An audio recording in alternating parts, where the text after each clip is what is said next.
司令塔の滅びが見事討伐されたようです。No. Bad obligatory writing. Bad. Finding you can't get everything to get and go. Finding you like everybody wants to what you do. Soon as I'm so right, shake green and sausage gorgeous. It's something you can never see before. Hello and welcome to KamenRider Blackman. And hello, 2021. Last time I uploaded a video, it was straight up last year and before New Year's. Well, actually on New Year's. But point is, I am back. This review is going to be long. And so we will be kicking off 2021 with the first of the Reiwa Era, KamenRider 01. And woo, KamenRider 01. I'm actually quite happy that I got the chance to watch this show in its entirety. Because I'll fully admit, when this show was on the air last year, I skipped around. Shame on me, because I wanted to watch the whole thing. But I at least understood what was going on. Coming back to this show now and rewatching it from start to finish, I kind of appreciate it a lot more. And I know that there are its problems. And I acknowledge and don't acknowledge them, as well as everything else with it. But I will explain all those once we get into the show, which is right now. And before getting into the stuff I usually talk about, I at least want to discuss one thing right now while going into it. It's the Reiwa, the first generation movie. It establishes something that we already know about the show, or at least something that should be made very clear from the first episode, that 01 takes place in an alternate universe. And to back that up, I personally feel like this movie is non-canon because it's never said what year it takes place in. And in the first generation movie, supposedly the Zeo Riders time travel to the year or so that 01 takes place. But then it makes you, but if they did time travel, how far in the future did they go? So all I could assume is that this is an alternate dimension and it takes place in 2019, because literally before then was ZO, and when time was being changed and whatnot in that movie, apparently human gears started to be there and whatnot. Anyway, that's why I wanted to bring it up, because the movie made it strange. And so going into this, I believe, and maybe others agree with me and or don't agree with me, that 01 takes place in 2019, but in an alternate dimension. And so have at that as you will. Alright, so let's start now talking about the opening. This is a very easy song to like. If you're a fan of rock music, you are going to love this song. The energy is amazing. The lyrics they literally fit the tone of the show, being all technological. But yeah, like the realized line for each sentence, like sunrise and whatnot, it raises that energy up. Episode 1, I am the president and a KamenRider. Japan has entered a new era where robot servants called humagears live among us, and following the death of their creator, the company that creates them, Hidden Intelligence, goes over the president's will, and we switch over to his grandson, Aruto Hiden, an aspiring comedian who is not funny and gets fired for it. I'm calling it right now. The first arc of the show is about robots stealing our jobs, and no one gives a shit about that until Thouser comes in, but we'll get to that later. After Aruto was fired and replaced by a comedian humagear, he is scouted by a secretary humagear named Izu, because in his grandfather's will, he's leaving him his company, thus making him the president. What's also in the grandfather's will is the 01 driver and the rising hopper progress key, and a warning that a great threat is coming soon after he's gone, which now leads us to our villains, the metsubojinrai.net, which I like in concept. Like, they're not aliens, they're not something mystical they're not something from 1,000 years ago. They're robots, and they stand for artificial life, so it's not just they want to take over the world. Metsubo Jinrai, for the moment, consists of 2 Humagears, Hirobi and Jin. While it is just the 2 of them, spoiler alert, 2 more come in later, and they can create monsters and minions to fight for them by either hacking into a Humagear to assume a henchman form, or find one that's close to reaching singularity to become a monster. That makes me wonder, like, real talk right now, were Humagears meant to intentionally become sentient? Because this comes again later, and it makes you go back and think, why were they ever built with that in the first place? Or like, did Aruto's grandfather have something bigger in mind? But since we got that covered, let's talk about the base form, Rising Hopper.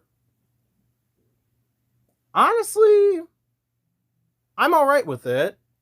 It's not my personal favorite, but I do think it's good. I like how the suit looks. I like the aesthetics on it. One thing I always said is that I thought it was similar to the minions from Ghost Sagers, but others have said that's kind of mild. I think it's because it's black and yellow, and 01 is black and yellow. But yeah, aside from that, I have no complaints about the suit. I like the chest. I like the helmet. Not bad. And while we're at it, let's actually take a moment to talk about the collectibles for this season. The Progress keys and the Zetsume keys, which both are used by the good guys and the bad guys. To which, I'm alright with them. I think, the Zetsume keys, they're used by both. Anywho, now, Progress keys, I actually quite like them. They're pretty simple to, I don't know, they're key cards and, I don't know, they look simple, they're good.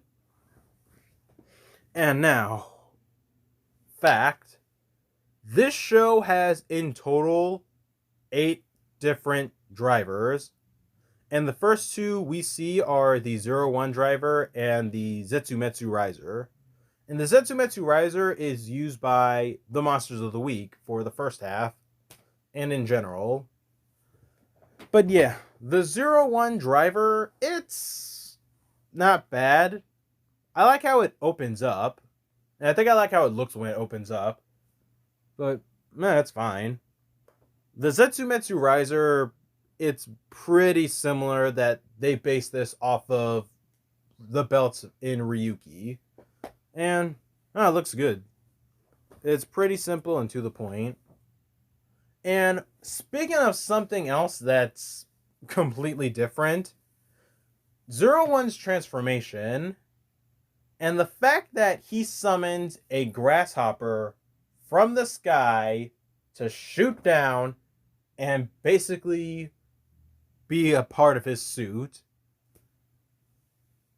Yeah, something about that feels baller.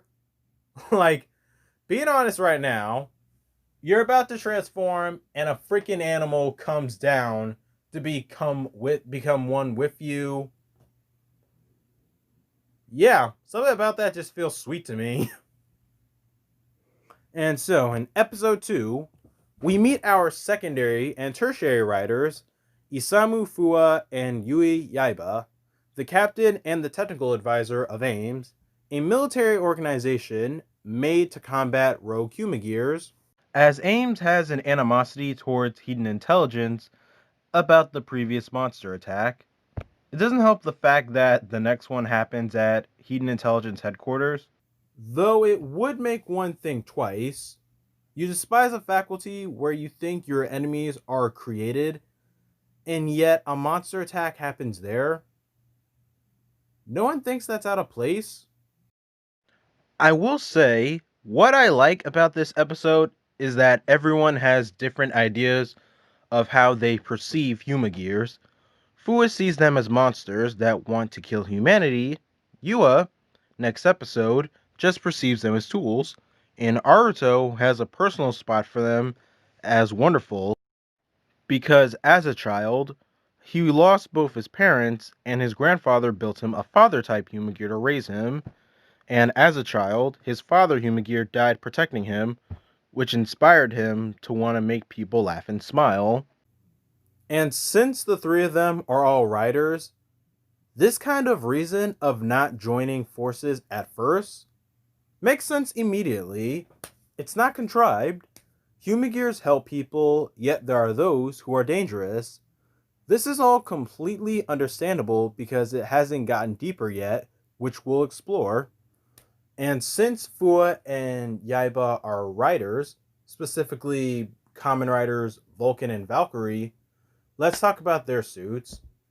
Fua's we get first in episode 2 and Yaiba's in episode 3. I will say this, I actually kind of like paying attention to details on, I guess, both suits since they're both so similar. For which one I like more, I'm not gonna lie, maybe Valkyrie's, but I think it's because I'm staring a little bit more at it.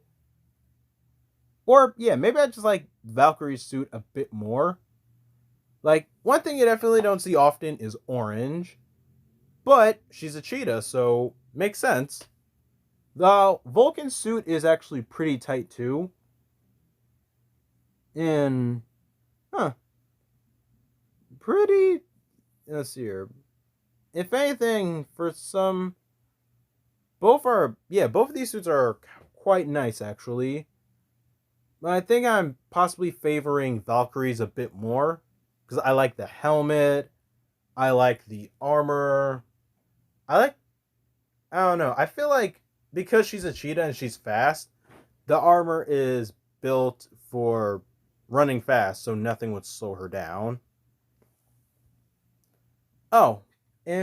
Also, both Vulcan and Valkyrie both share a driver, the Shot Riser, which is interesting. I actually kind of like the Shot Riser. It's a gun, but it's also worn like a belt. That's totally cool. Considering that when both of them transform, Fua has it out and shoots it because it's a gun, and Yaiba just uses it like a belt that way. But yeah. Now, let's talk about a negative with this show. 01's first few forms. I kind of don't like any of them, except for possibly Flaming Tiger.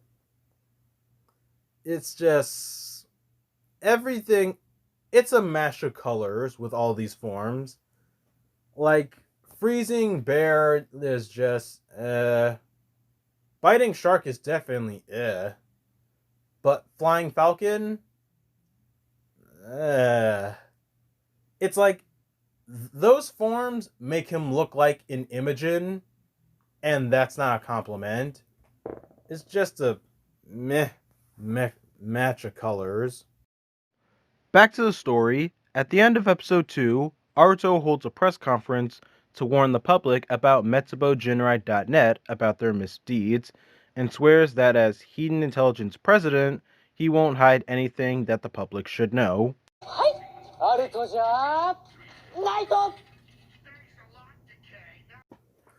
As a whole, I like the fact that this show works in arcs. We're currently on the first arc, and so far, we've been scrolling through Monsters of the Week, but in reality, the Monsters of the Week serve a purpose after they're destroyed so that the data collected could awaken their leader, the Ark. Even with some episodes, they have their subplots that actually contribute to the story. For example, episode 4, the reason why Fua hates Humagears so much is because of an incident that happened 12 years ago in a town ran by Humagears called Daybreak Town. The Humagears ran wild and out of control, and the one person in charge of them was blamed for the rampage and the town's destruction. But what really happened was that Metsubo Jinrai sabotaged and caused all the Humagears to run wild, and the manager in charge decided to keep all the Humagears at bay, locking them inside the town as he blows it up, including himself along with it. Once, after everyone learns this, they of course take it to the media.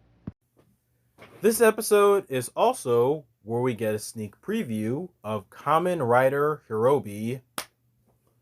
Now, for KamenRider Hirobi's suit, one detail I definitely do like on it are the restraints. One side is more, I guess, toolbox-ish, and the other side is smooth. So one side's hard and prickly and the other side's smooth. That's rather interesting, and to show that he's, well, mechanical and metallic. Okay, but as a whole, I do like the restraints. They are a nice touch. And the helmet's not bad too. And he's based off of a scorpion. So, I like it. Looks cool. And Hirobi and soon KamenRider Jin, they utilize their own drivers to transform the Force Risers. Oh. And Vulcan also gets a new form in this episode, Punching Kong. Which Punching Kong, I think, looks really dope. Because he's based off of a gorilla, so of course he's all bulky and the head shape is different. And he has freaking rocket missile arms or hands. And he just looks large and in charge, and I just think it's awesome. And so, now, Jin early on, back to the story. Jin early on, you could say, is childlike with how he has the light in bad things, as if he does but doesn't know any better, like a child. Like, his relationship with Hirobi is specified here that they're father and son. But instead of a bonding type of fashion, it's instead a do-as-you're-told kind of way, because in episode 6, Jin manages to steal the Flying Falcon progress key, plus Hirobi hacking Jin's system, so Jin is now able to become KamenRider Jin. For some reason, I really like Jin's suit. And it's pink or magenta or whatever it is. It looks really cool to me. Like, the restraints on him make them look even better. And I just realized something. Like, Jin's restraints are a lot more silver, and the ones on Hirobi's are much darker. Which they probably did that for tone, which sort of black with purple and bright silver with bright pink or magenta, whichever it is. It just looks cool. Like, this is one of my favorite suits in show, and he can fly. It just... animal details on there too. It just looks awesome to me. And Valkyrie also gets the only other form she'll ever get as Valkyrie, Lightning Hornet. Lightning Hornet, which looks nice. She can also fly. But I like the animal details on there. They're pretty cool. Really, all other forms look good in this show, except for the first few ones that 01 gets. But that's something that'll be saved for once we get to, like, Shining Hopper in a little bit. And so, Lightning Hornet actually wasn't created by Yaiba. The one who invented it was the head of Zaya, a technology company that's a benefactor for AIMS. And starting in episode 7, there's a dodo bird, Magia, that hangs around for a bit, and for a pretty simple reason too. Anytime he gets destroyed, his data's backed up, so he could come back plenty of times. Okay, so... Oh yeah, I'm getting to this.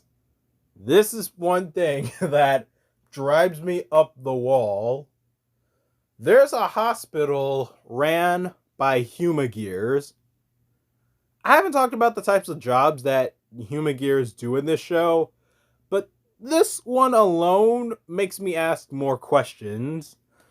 An entire hospital ran by robots. What is even going on?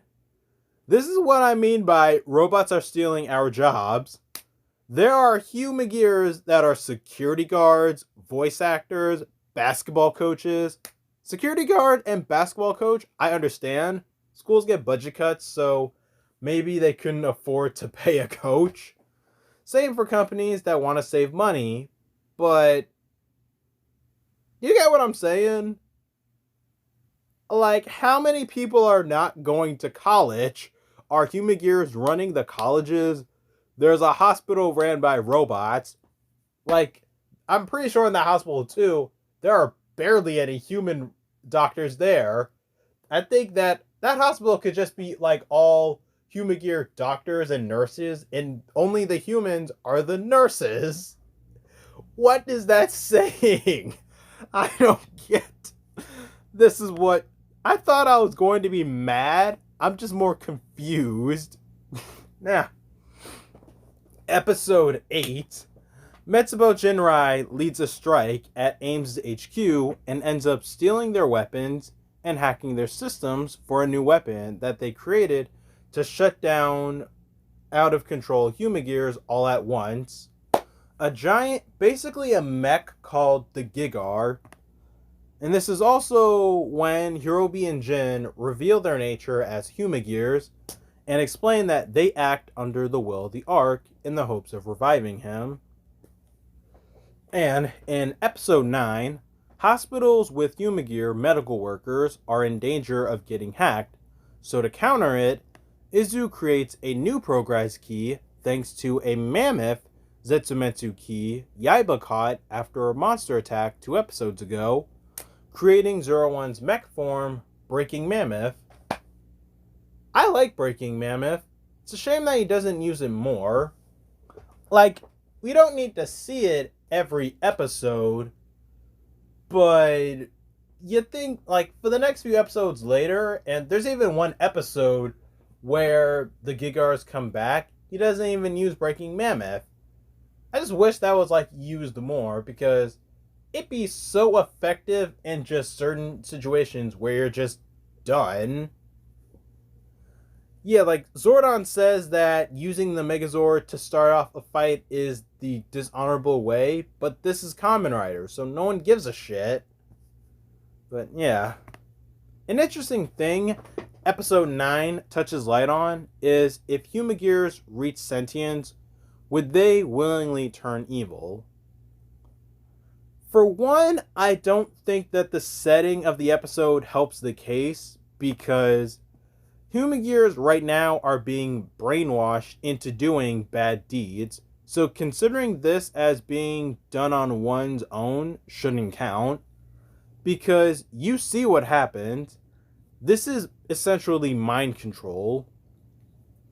And so, now, everyone's worrying and wondering if Humagears could be evil, because when a Humagear is being hacked, their eyes usually glow red, but the Dodo Magita's eyes glow blue like normal. So, in episode 11, Yaiba has been working in the background. Oh, that's a timer. I just wanted to see how long I'd be going on for. And so, I forgot yeah, I remember.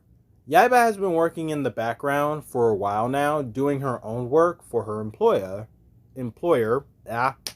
Zaya Enterprise. Zaya has come into play since Yaiba's been exposed for leaking footage to the media to cause controversy about Humagears.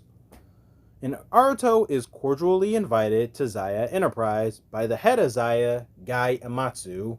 Okay, now, before anyone says anything involving this character, save it for later. Just please put a pin on it for right now.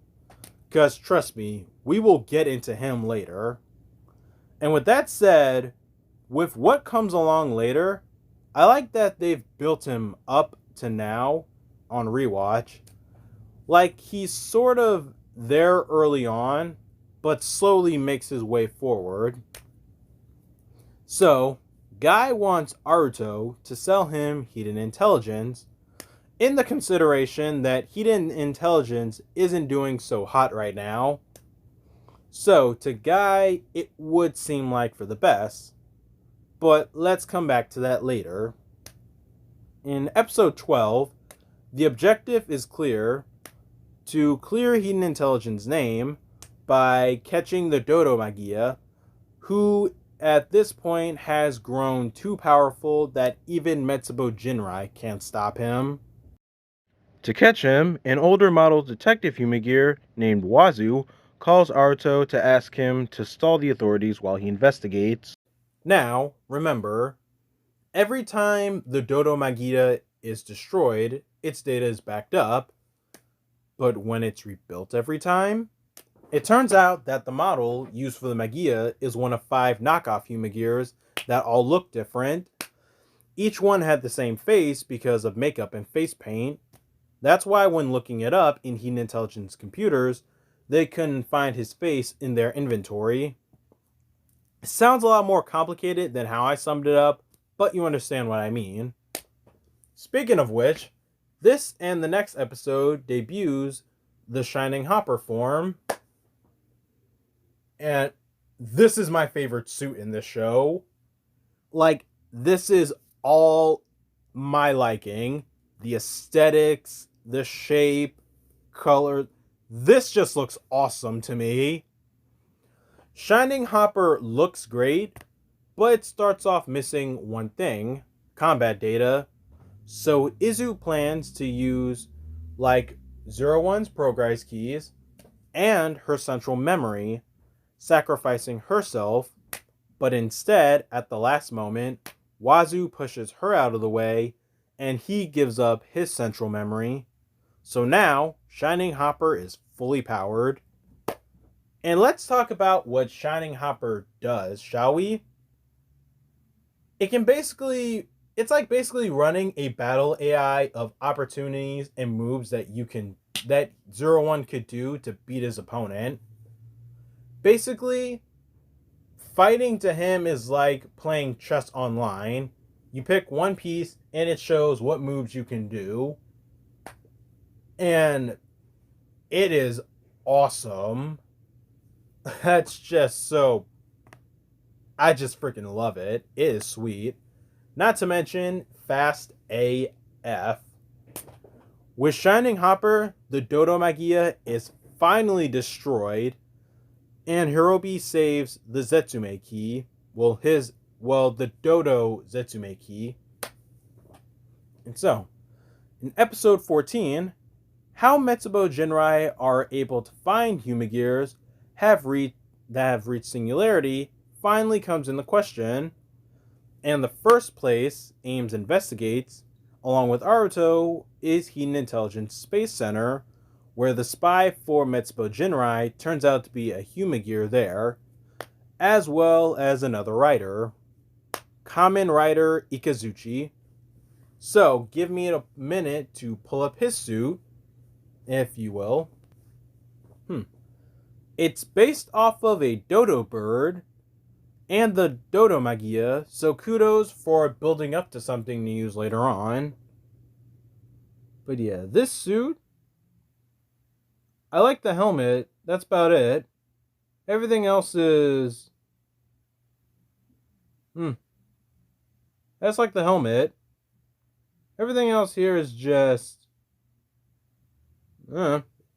Alright, I guess. I think I just like the aesthetics and restraints more on Hirobi and Jin.